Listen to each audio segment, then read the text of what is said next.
Picture this, it's 3 a.m., you're wide awake, staring at the ceiling, and your brain is running worst-case financial scenarios. Your car could break down, your laptop could die, you could lose your job. Maybe your pet needs an emergency vet visit. Sound familiar? Now here's the surprising part. There's a specific amount of money that can erase most of that anxiety almost overnight and completely change how you move through life. Most people think financial milestones are random numbers invented by rich people, but they're not. There's real psychology behind them. And the first true game changer isn't $1 million or even $100,000, it's $10,000. I'm someone who spends way too much time thinking about money, behavior, and why some people stay calm during financial stress while others panic over their bank balance. If you've ever wondered how different savings milestones actually change your mindset and decisions, stick around. Before we talk about why $10,000 matters so much, let me show you what life looks like without it. You know that moment at the grocery store when you're silently debating whether you can afford the name brand cereal, or if you need to grab the generic one that tastes like cardboard, or when friends suggest going out to dinner and you suddenly get creative with excuses because spending $25 on a meal would wreck your budget for the week. That's life for millions of people living paycheck to paycheck. Every decision feels heavy. Every unexpected expense feels like a potential disaster. You're constantly playing defense with your money instead of making intentional choices about your future. Here's where things shift. When you reach your first $10,000 in savings, something changes, and it has nothing to do with buying nicer things. Most people don't suddenly spend more. What really changes is how risk feels. With no savings, every decision feels dangerous. A new job, a move, even planning a vacation becomes stressful because one mistake could knock everything over. But with $10,000 set aside, those same decisions feel manageable. You're not reckless, but you finally have room to think. You might ask for that promotion, invest in a course, or take a step that improves your long-term situation. There's also a physical shift. Financial security has been shown to reduce cortisol, your body's main stress hormone. So this milestone doesn't just change your bank account, it changes how you react to everyday problems. A check engine light goes from full panic to mild annoyance. And that difference matters. When money stress fades, you sleep better, think clearer, and make better decisions. Removing constant financial pressure frees up mental energy you can finally use to move forward instead of just surviving. Here's what most people misunderstand about the $10,000 milestone. The real benefit doesn't come from spending the money, it comes from knowing it's there. This is what experts call the emergency fund effect, and it's one of the most underrated ideas in personal finance. An emergency fund isn't really about emergencies, it's about peace of mind. Most people who save $10,000 never actually use it for crises. Instead, they use it for opportunities. They invest in education, change locations, start projects, or simply gain the mental space to focus on earning more because they're no longer stuck in survival mode.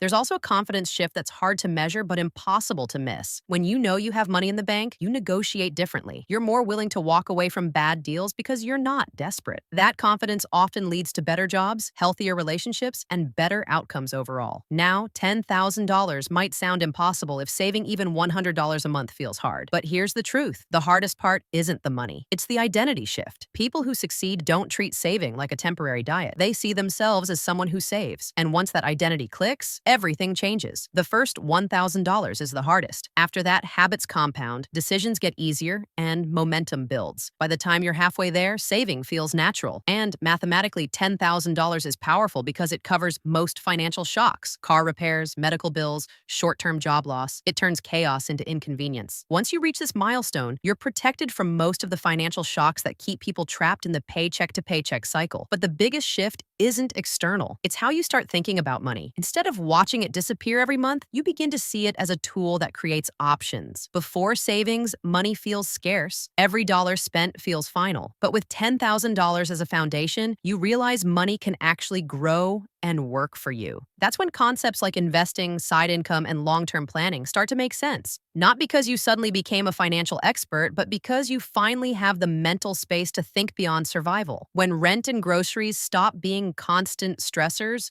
your brain can zoom out. And here's something most people don't realize. Someone with $10,000 saved is often closer to financial independence than someone earning twice as much with zero savings. The reason is simple. Wealth isn't built by how much you make. It's built by how much you keep. You've probably seen high earners with no savings and modest earners with solid financial foundations. The difference isn't income, it's mindset. Reaching $10,000 in savings is like an intensive course in the right financial mindset. You learn the difference between wants and needs, you get better at cutting expenses without feeling deprived, and most importantly, you develop the ability to delay gratification, one of the most valuable money skills anyone can have. On a practical level, $10,000 changes how life hits you. Most car repairs fall between a few hundred and a few $1,000s, so what used to feel like a disaster becomes an inconvenience. The same goes for many medical expenses. You won't cover major surgery, but most unexpected health costs are manageable. Even job loss becomes survivable. That amount can give you 3 to 6 months of breathing room, which means you can choose your next move instead of panicking. But what's really powerful is that $10,000 doesn't just protect you, it creates options. Suddenly, a $2,000 certification that could increase your income isn't impossible, it's an investment. A small business opportunity becomes something you can consider instead of ignore.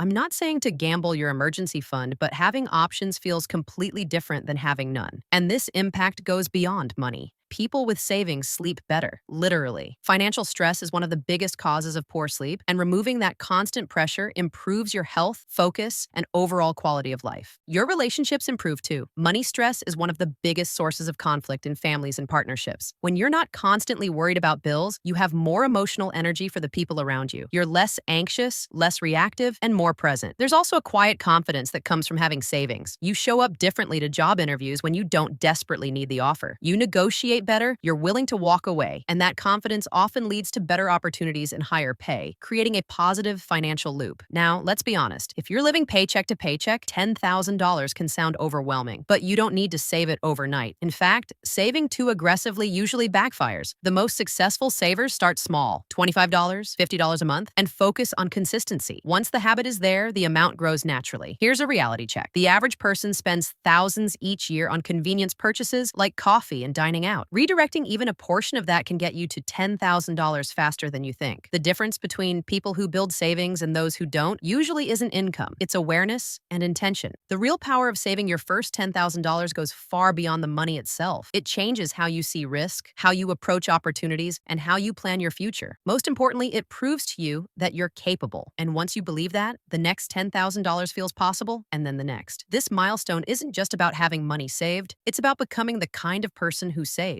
That identity shift creates ripple effects in places you wouldn't expect. One of them is something called decision fatigue. It sounds like corporate jargon, but it's very real. Every day you make dozens of small financial decisions. Generic pasta or name brand, buy lunch or pack something from home, regular gas or premium. Each of these choices drains mental energy. And when you're living paycheck to paycheck, every decision feels loaded because you're constantly calculating what you can afford. By the end of the day, you're exhausted, not from work, but from worry. Here's what changes when you have $10,000 saved. Most of those daily money decisions disappear. You're no longer choosing based on fear. You're choosing based on preference. That might sound small, but freeing yourself from constant survival calculations gives you back an incredible amount of mental space. I know someone who said the first time they grocery shopped after hitting $10,000 in savings, they almost cried. Not because they splurged, but because they realized they could finally think about what they wanted to eat, not just what they could afford. That kind of freedom is invisible until you experience it. And to be clear, having $10,000 doesn't make you rich. It doesn't mean you can quit your job and disappear to the beach, but it does mean you're no longer living in constant financial defense mode. You'll still think twice before buying a $1,000 gadget you don't actually need. But what $10,000 really gives you is breathing room. And breathing room is the foundation of every smart financial decision. When you're not constantly gasping for financial air, you can think strategically instead of reacting to the next small crisis. You start noticing things you used to ignore. An insurance renewal becomes a chance to shop around, not a source of panic. An overpriced phone plan becomes something you can change without stressing over fees. Each adjustment might only save you $50 or $100 a month, but when you're calm, you actually see these opportunities. And over time, those small optimizations stack up. They turn into real savings and make your next financial goal feel closer and more realistic. Here's something about money psychology most people miss. When you have no savings, every dollar feels fragile because losing it brings you closer to disaster. But once you have $10,000 saved, individual dollars $10,000 stop feeling so threatening. And that actually makes you more willing to invest in opportunities. Someone living paycheck to paycheck might skip a $50 networking event because it feels risky. Someone with savings might go and walk away with a connection that changes their career. The safety net doesn't make you careless. It gives you permission to take smart chances. I've seen this happen over and over. People don't advance faster because money magically creates success, but because financial security gives them confidence that broke people simply don't have. There's also a social side of money we don't talk about enough. Constant financial stress changes how you show up around others. You avoid plans, pull back, feel embarrassed, or quietly resent people who seem more stable. So no, $10,000 isn't just a number. It's a psychological shift that touches everything, from how you sleep to how you speak in interviews to how you move through the world. If your balance feels discouraging right now, don't panic. Start small, stay consistent, and remember this: the person you become while saving your first $10,000 is far more valuable than the money itself. Thanks for watching. And if this helped you, leave a like, subscribe, and check out one of our other videos for more simple money psychology and real financial clarity.